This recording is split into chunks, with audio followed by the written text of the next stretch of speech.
अस्मिका दासेर जन्य आर काउके किन्तु डोनेशन करते होबे ना। अस्मिका दासेर जन्य जत टाका प्रयोजन छिलो समस्त टाका उठे गेछे।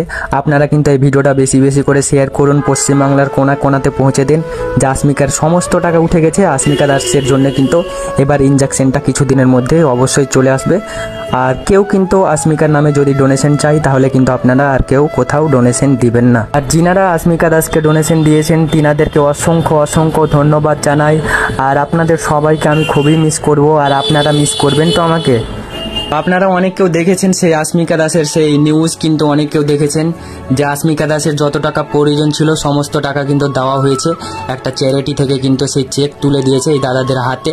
তো আপনাদেরকে একটাই অনুরোধ করব, अस्मिकार নামে কেউ যদি আর টাকা উঠায়, কেউ যদি ফান্ডিং চালায়, কেউ যদি আপনাকে বলে যে अस्मिकाকে সুস্থ করার জন্য ডোনেশন দেন, তাহলে কিন্তু কেউ কোথাও আর ডোনেশন দিবেন না, কাউকে কিন্তু আর টাকা দিবেন না। अस्मिकार যতটা প্রয়োজন ছিল সমস্ত টাকা কিন্তু উঠে গেছে, তাই তো দাদা? হ্যাঁ, আর যদিও বা সেটা ইম্প্যাক্ট গ্রুপের মধ্যে এখনো ফান্ডিং রয়েছে, কিন্তু অন্য কোনো কেউ যদি বাই হ্যান্ড বা ফিজিক্যালি কেউ ডোনেশন মানে চাই দিয়ে, তাহলে ওর জন্য নতুন করে ফান্ড রেজিং এর রয়েছে। বাকি টাকাটা কোথা থেকে এলো একটু বলে দেবেন? যেটা 60 লক্ষ প্রয়োজন ছিল ওটা হচ্ছে মাতৃসেনা চ্যারিটেবল ট্রাস্টের পক্ষ থেকে, যেটা বনগা ঠাকুরনগর ঠাকুরবাড়ি রয়েছে, মানে সেখান থেকে আমরা শান্তনু ঠাকুর এবং সোমা ঠাকুর মানে এই ট্রাস্টের সাহায্যে আমরা মাতৃসেনা চ্যারিটেবল ট্রাস্ট